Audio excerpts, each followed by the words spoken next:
Welcome, I am Ligmache69 and today we'll be continuing to work on my top-down shooter, shoot 'em all game, whatever you might want to call it. And to give some context, I have started development on this. Currently we have basic movement, so I can do WASD and move around in directions. There is also shooting, so I can with my mouse, it will shoot wherever I have my mouse. It's kind of a split in three directions kind of spray. In any case, that's how it works. We also have an object here that you can damage, so you can like shoot it around. In addition, we have a dash function, so with space, you can dash around and the directionality of the melee attack is totally broken at the moment, unfortunately. And it seems to be physics related because I have to implement physics, which are not functional for this use case, but I believe there is a solution, and that is one of the things we're going to be working on today. So we will be, first of all, fixing up the knife, figuring out how to get it to impact properly. Another thing right now is, like, with the object that we destroy, if you knife it, the knife will be impacted by touching it and will act with collision, and that is not how I want it to behave. But there are ways of dealing with that issue, and I want to look into how to actually do that. The intended behavior is for the knife to go on the side of your character, so I want to implement a button that allows the knife to be turned to the other side of your character, like continuously for the dashing. So we'll also be looking into implementing that, and then we'll see if there's anything else that we have time for. For now, let's figure out the knife. I think the first thing we should do is try to remove all of these physics from here. It's not ideal, but it is having problems. So first of all, I think one way we could arrange for this to be fixed is to change the type. Because the character body 2D has physics and collisions applied to it, and I thought it would be suitable, but I think it might not be. However, there's a different kind of node that is area 2D, which might just be a bit of a better choice. So now our knife shouldn't do anything, and yeah, we should do this. Yeah, it of course doesn't have any of these functions, so for now we can try if get overlapping bodies is not equal to null. Let's try to print something, because this previous collision method would not work. We can, for example, print collided with something. Let's see if this works. It might not. No, it will simply take that. It seems to be full, so dot size is above 0. Let's try this. I'm not quite sure how this function, like what it outputs. So it is detecting that we are collided with somebody.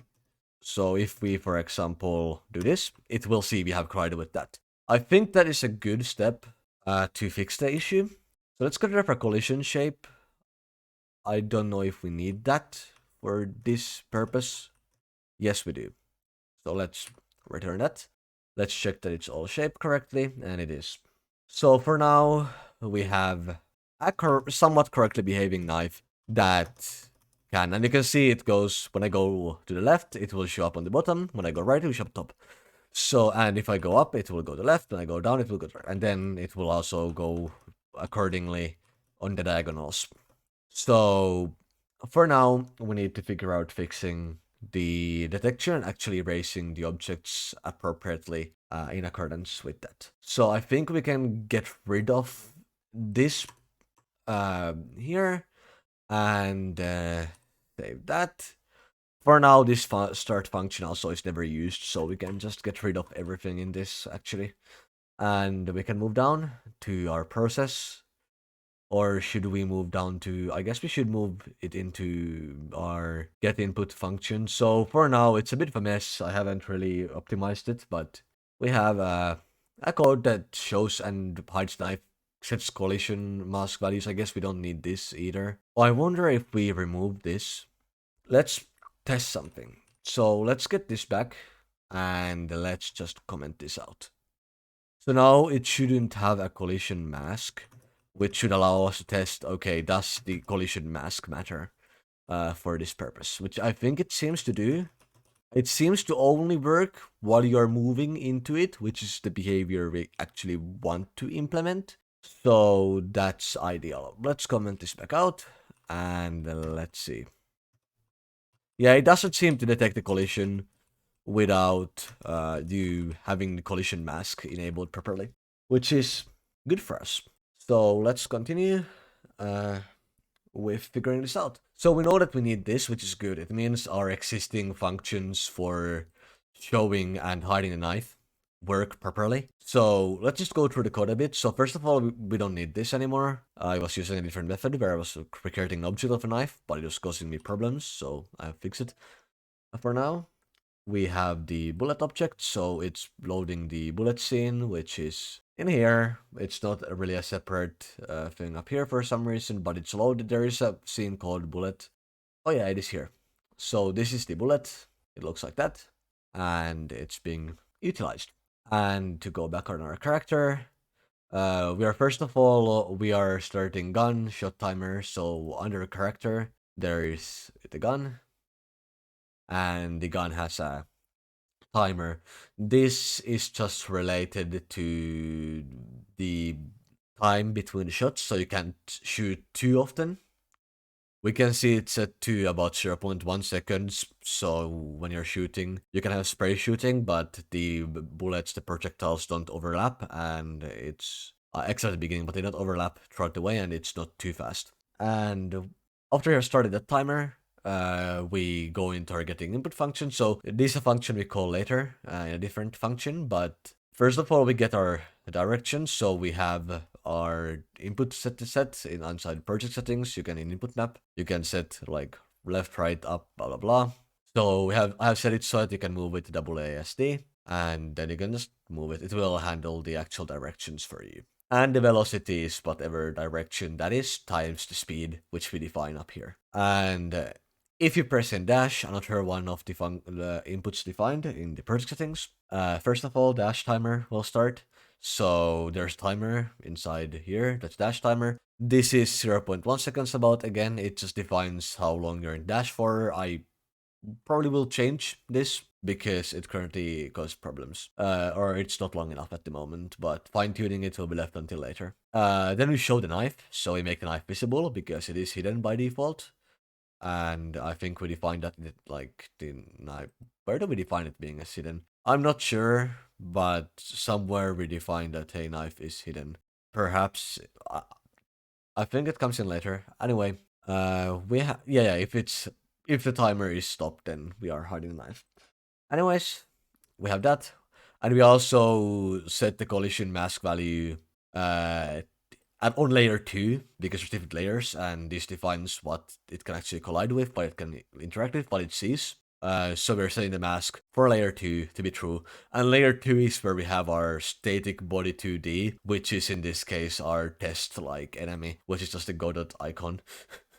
But that's how we're defining, so we're setting, okay, it can collide with that item. And then we, if the timer is stopped, so, if it's like not during the dash, so if the dash isn't being done, then we are, or like, no, if it's like, as in, if it's during the timer, so if it's during the dash, we first of all set the knife rotation to align with the angle of velocity, so to align 9 degrees from where we're going, as we have done here. So for it to do this, we have defined that angle. Then we have velocity. This is just setting how fast your character moves. So it moves at the speed it does. Then if the timer is stopped, so now if your dash is ended, the dash is over, then you hide the knife again and you set the mask to false, so it will not anymore detect any collisions when it's hidden. And yeah. And then if you press click, this is for shooting. Once again, so the per settings. So first of all, we get our direction. So we do get global mouse position minus global position. So this is first of all getting our mouse position, so where our mouse is, and then taking away the position of the character and finding the angle between them. or like the coordinates. It's finding the vector between them. We are running an animation which doesn't actually do anything. This is there for some redundant code, and it will need to be adjusted to properly work. But for now, it's just here as template for being used later. And then the rotation is direction that we're setting the rotation. That's why the character kind of shifts around. But for now, we might get rid of this. For now, it's just there to be because it's used by the gun. And if the gun shoot timer is stopped, so there's the gun, which doesn't do anything, but we have the gun object here, and we have a timer. That's for like shooting between, and we start the beginning. If it's stopped, we run the shoot function. And then that is, of course, if we take the input. So if we take click input, we check that the first of all timer is over. This so you don't skip shooting, and then we shoot, and then we start the timer again. So the timer restarts. So there's a cooldown always. And the shoot function, it creates 3 bullet objects. Then you set we set speed. So we basically have like a default speed for the bullet, which we have defined here. And then we just add that to the speed of the character. So it will behave like alongside how you move. So if you move faster, it will always go the same amount of speed, and it will never overlap or like related to your character, so it won't overlap. Like it won't have bullets overlapping your character or anything like that. So that's why we're adding into the speed of the character instead of just like defaulting the speed. And then we run the start function. This just sets, okay, it's rotated in alignment with the gun. It's set in the position of the gun barrel, the velocity. We are setting that, okay, it's just speed and then rotated. So we take just like x-axis speed, which we then rotate to match where we want it. So then we continue with the... So just like to explain the bullet a bit, we have physics process. So first of all, we're checking, okay, move and collide. This is copied from an example on the Godot documentation, and then I have modified it. In any case, we're running this move and collide, so that just like moves that basically tells you, okay, we move the projectile and move the bullet, and then we do it at the speed of velocity times delta. Delta just means it adjusts for like your frame rate. That doesn't change the speed depending on your frame rate. Then if there's a collision, if the collider, so if the thing it collides to, if the thing it hits happens to have the method of hit that's called hit, then we call it function and we call it with a value of 20. We'll get into this in a bit. And then we Q3, so we basically erase the bullet from existence. And also we delete it once it goes out of the screen. Anyways, so to go back to here, to explain this and the whole hit thing, the health is 100. So you like the obstacle, the quote enemy has 100 health, and they hit, you call into that integer, it calls into some variable, and then it just takes away a value from health. So one shot from the gun will take 20 health away. So 5 bullet hits will kill the enemy in this case. And if the health is below 0, then we get rid of it. Then we move back into our character and we can look at this. So yeah, we set the position to be the muzzle of the gun. That's a marker. So we have like set this to be, well, for now I guess it's a bit away, so it will shoot from there, but we should move it actually. This is very annoying when it does that, but yeah, basically it just sets to the starting point of the bullets to wherever the marker is for the gun muzzle, and yeah, this is how this dies. Anyways, going back to script, we then just add in a child, so we need to get a tree because we don't currently have like a proper main scene yet. I guess we could just add this to character, but anyways, we are basically adding this as a child. I might modify this. I think the whole get tree thing might be unneeded. So let's try getting rid of that, and I think it might work. Because it should work as a child of the character. I don't know why I had to, I think it's also not perfect. Oh yeah, no, it needs just that, because it seems... Now I know why I had this. It breaks the positioning otherwise. But we can shoot this like this, and then it will die. Anyways, then we continue, and we have physics process. So this is what runs all the time. So like every frame, this will run. And basically, first of all, we set the knife position to be the camera position, so where we are at. This is just to make sure the knife remains correctly positioned. We might no longer need this because we have gotten rid of the physics issues. It was kind of a bad workaround for the physics, which were really bad originally, but for now we have changed that. And then we do get inputs, so that's this function, which we use to get all of our inputs for our movement directions, our dashing, our shooting, etc. So we just get the inputs and make all of that functions happen. Then we just set animated sprite 2D rotation is 0 minus rotation. So basically we just make sure its rotation is always staying same. So it doesn't, like, our actual sprite doesn't rotate, but the actual character object does. That's how we're currently doing the gun rotation, although that will most likely change because this is a very inefficient approach. But for now, that's not my important thing. And then we do move and slide. What this does is it just like checks your velocity, it checks your direction, and it will just like move you to that direction. So this is what actually causes us to move. So to get input, we get where we need to go and set the parameters. But in move and slide, we actually move. And yeah, then we have a knife. So our knife just said it's collided with something if it overlaps with something. So when the knife is present, when we are showing it and using it, it will every frame check if it's colliding with something, and if it's overlapping something, then it collides with something. Then it just like collides with that. But we need to change this function because we don't need it here. So let's go to our character and check inside here. It's in here. So we're set multiplying the velocity by 8 here, by the way, as well. That's for the dashing, so we move faster. Anyways, we can also check here for the whole damage part. So if knife dot get here we go. Dot size over is equal to more than 0, then for I in knife dot get over playing areas. This might be wrong syntax for all I know, and it's not working. So let's fix this up. For now, let's try print I. Yeah, it's not printing that. Oh, we need to check for bodies, not areas. I am dumb. Anyways, now we should be able to get that. Okay, we have the static body, which is what we need. So now we can actually go back and fix it in the other file. So we can get rid of this actually, and then go here. So we need to blah. I think we should have it here because it makes sense to have be there. If knife dot get overlapping bodies dot size exceeds 0, or I in knife dot get overlapping bodies I dot hit and 50. And of course we should implement like an if it has the method. We don't want any errors happening in any case. And yeah, it deletes it. I mean, the detection is a bit meh, like the whole mechanic isn't that polished. So let's print I. Let's check what counts as actual collision here. So for now that works and that works. So for now these direct things work. I think it might have some struggle with these kinds of collisions. No, it doesn't. It really doesn't. Yeah, so it does detect that. So I think we're good.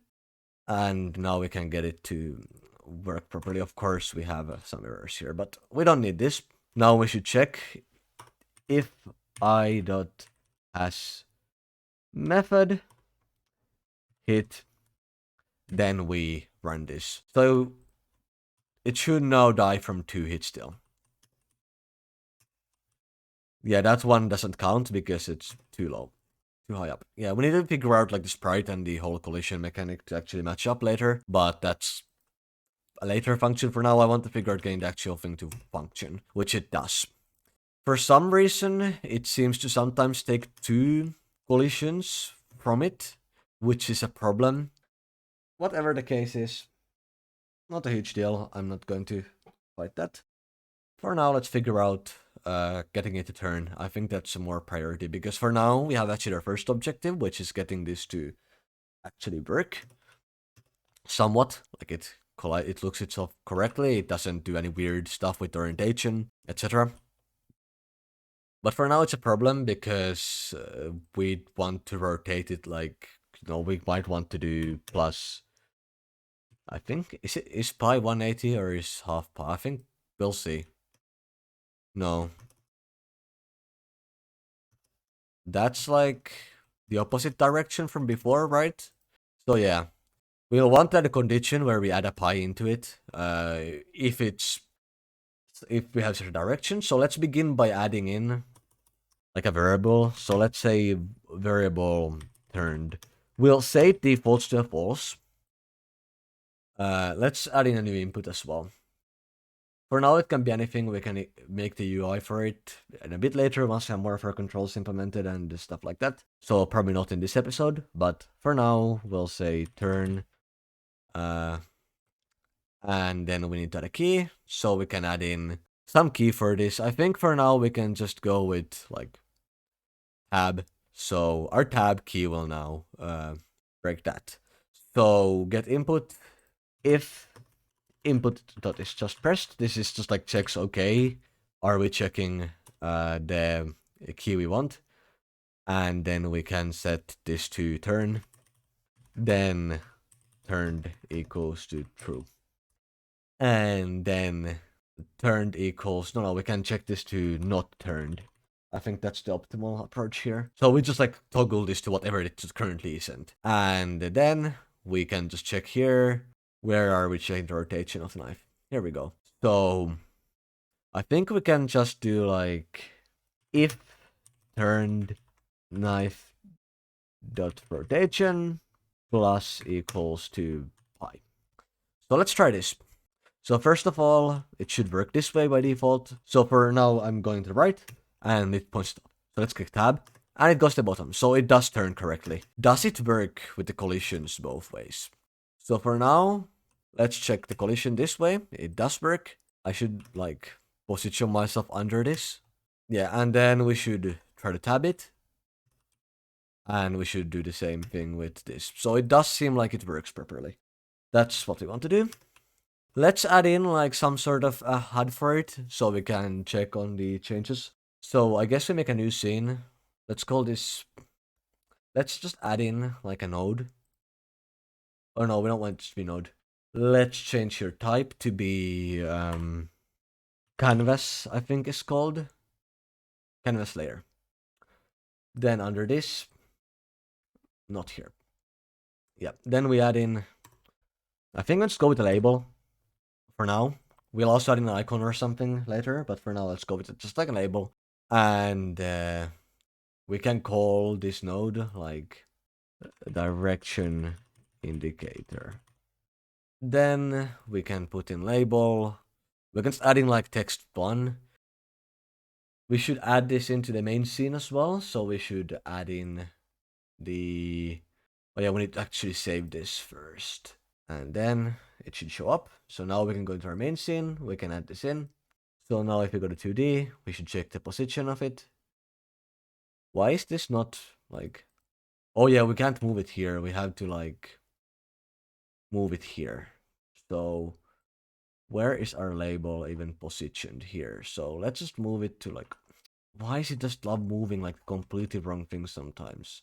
So let's move this like here for now. And so now if you run this, we should get like one there.